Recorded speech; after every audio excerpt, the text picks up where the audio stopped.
speak.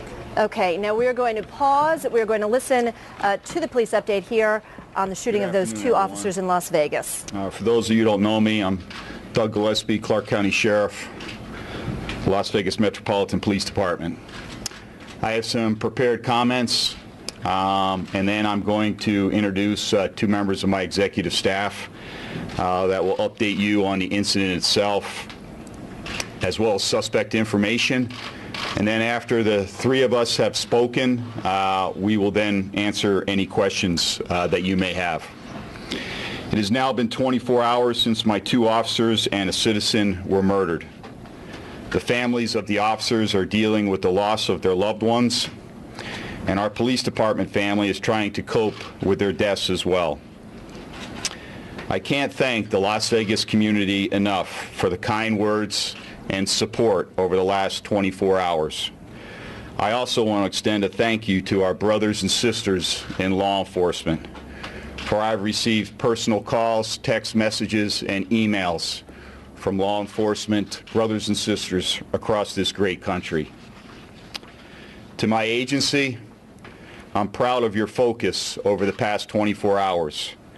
From the initial response to our patrol officers' call for help at CC's Pizza, as well as your response to the Walmart was extraordinary.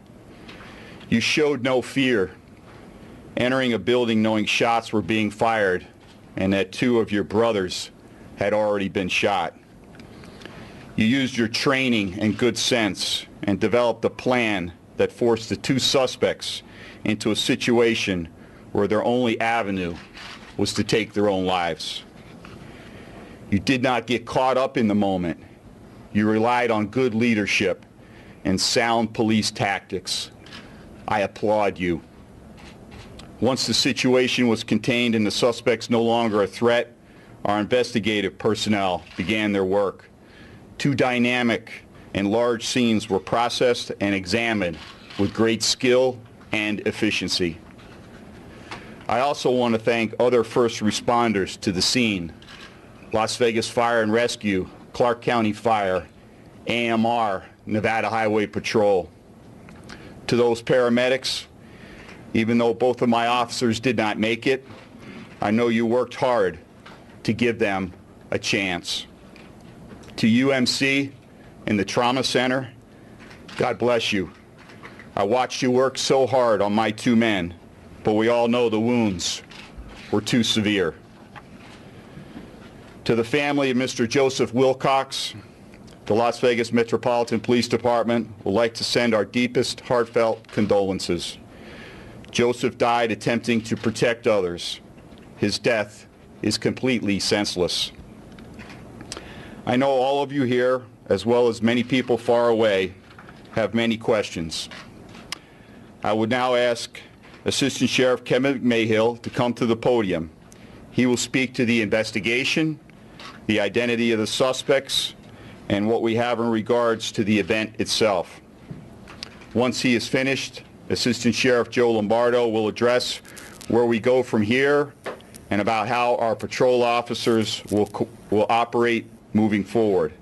As I stated before, once they have both completed their remarks, we will answer questions. Kevin?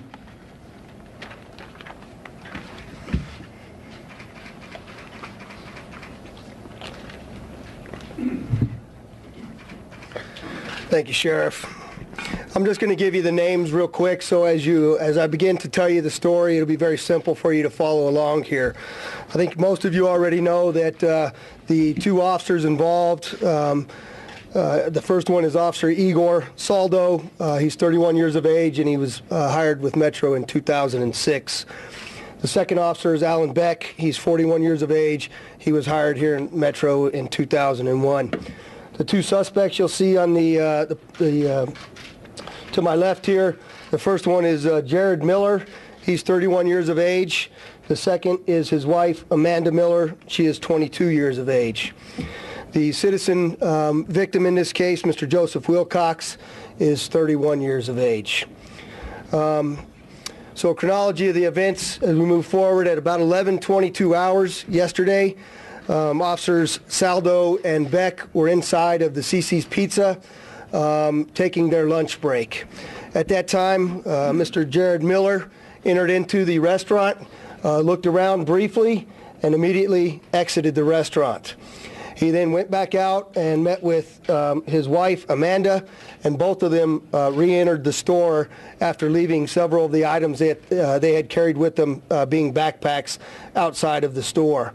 They walked past our officers who were eating lunch in one of the booths, and immediately upon passing them, Jared Miller pulled a handgun out and shot Officer Saldo one time in the back of his head.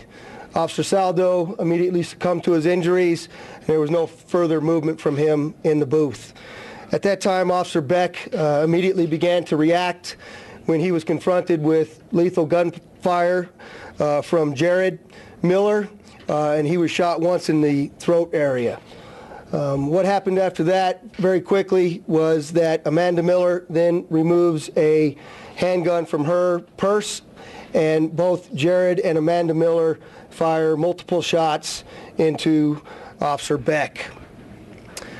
This entire incident at the CC's is captured on videotape. We're still conducting forensic review of that video. Immediately upon the shooting finishing, the suspects pulled the officers out of the booth and onto the ground, where they placed a Gadsden flag, which is a "Don't Tread on Me" yellow flag, on the body of Officer Beck. They also threw a swastika on top of his body. At that point, Mr. Jared Miller then pinned a note to Officer Saldo that basically stated that this is the beginning of the revolution. They made the same types of comments inside of the restaurant, where numerous restaurant patrons heard that commentary. They then walked out of the restaurant, gathered their backpacks, and proceeded in a southbound direction. They then crossed Nellis Boulevard over to the Walmart and entered into the front door of the Walmart store. Immediately upon entering the store, Jared Miller walked in through the front doors and fired off one round and told the people to get out, and that this is a revolution and that the police were on the way. Amanda Miller was trailing behind Jared Miller, and we believe she was placing the backpacks into a shopping cart. At that time, our citizen victim, Mr. Joseph Wilcox, was located over in the area where you pay, and he observed this activity, and he told his friend he was going to confront the suspects.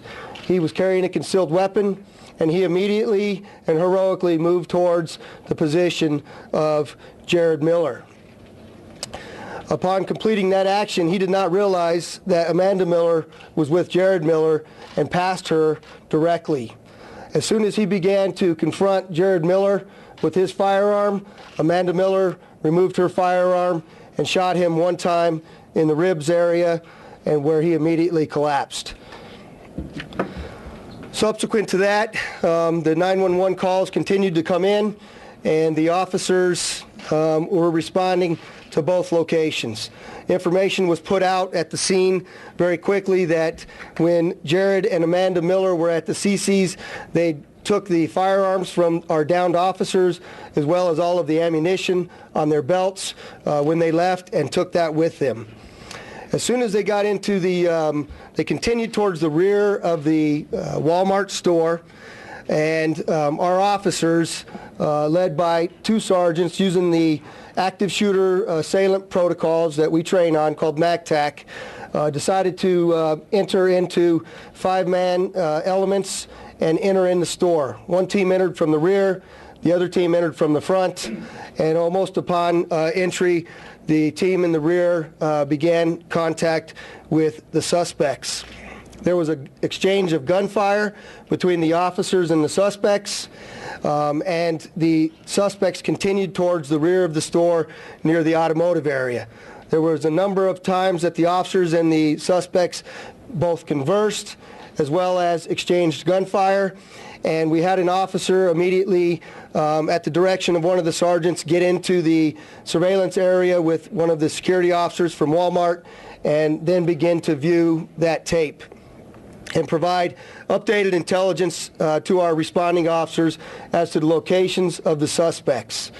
At that point, the sergeant at the scene made the determination that they had the suspects contained in the rear of the store, and that they were not going to further advance on the officers, and they were waiting for SWAT to arrive. At some point during this struggle, Jared Miller had gathered items from throughout the store, and both of the suspects had laid down and sat down on the grounds at various times and positioned themselves in a tactically advantageous position to engage any officers that were approaching. He also took some of the items around there and sort of built a defensive position around Amanda. She was seated and was suffering from an apparent gunshot wound. At one point, he laid on his stomach in front of Amanda. Amanda removed took her handgun and fired several rounds into Jared, where he then immediately passed on the floor.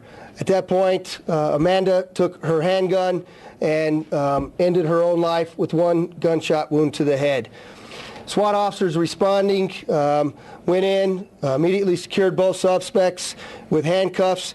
At that point, it was made a determination that Amanda was still breathing, and we took her out and transported her to the University Medical Center with the assistance of our fire professionals. That's a very brief description of what we know at this point. I would like to point out to you a couple of what we have found from the investigation as it's unfolded at this point. At this time, we believe this is an isolated act. As you all know, we're conducting hundreds of interviews. It's a very complex investigation. We're looking at social media. We're talking to associates. We're talking to neighbors. We're trying to make a determination what it is that could have been the motive, what was the motivation behind their targeting police officers and walking in with no warning and executing our officers. I can tell you that there's no doubt that the suspects have some apparent ideology that's along the lines of militia and white supremacists. You already have reporting in the media that on the Facebook of Mr. Jared Miller, he indicated that he was at the Bundy Ranch during the cattle standoff. We continue to utilize investigative resources to determine if in fact that is true. As you all know, there was a convergence of not only militia but white supremacists and sovereign citizens to the Bundy Ranch. We continue to look at any connectivity that Jared or Amanda Miller may have to that previous action. I'll tell you that there's also a lot of media speculation in regards to those connections with that ideology, and one of the things that we believe at this point with the swastika is that we don't necessarily believe that they are white supremacists or associated with the Nazi movement. We believe that they equate government and law enforcement fascism and those who support it with Nazis. In other words, they believe that law enforcement is the oppressor and they're associated with the Nazi movement. As you well know, we're working with our federal counterparts and as the suspects have previous residence in both Washington and Indiana. We believe they've only been here since January of this year. Jared Miller has a criminal background where he is a convicted felon for vehicle theft offenses in the state of Washington. And as you well know, he said in his Facebook post that is one of the reasons that he was kicked out of the Bundy Ranch because of his criminal history and background.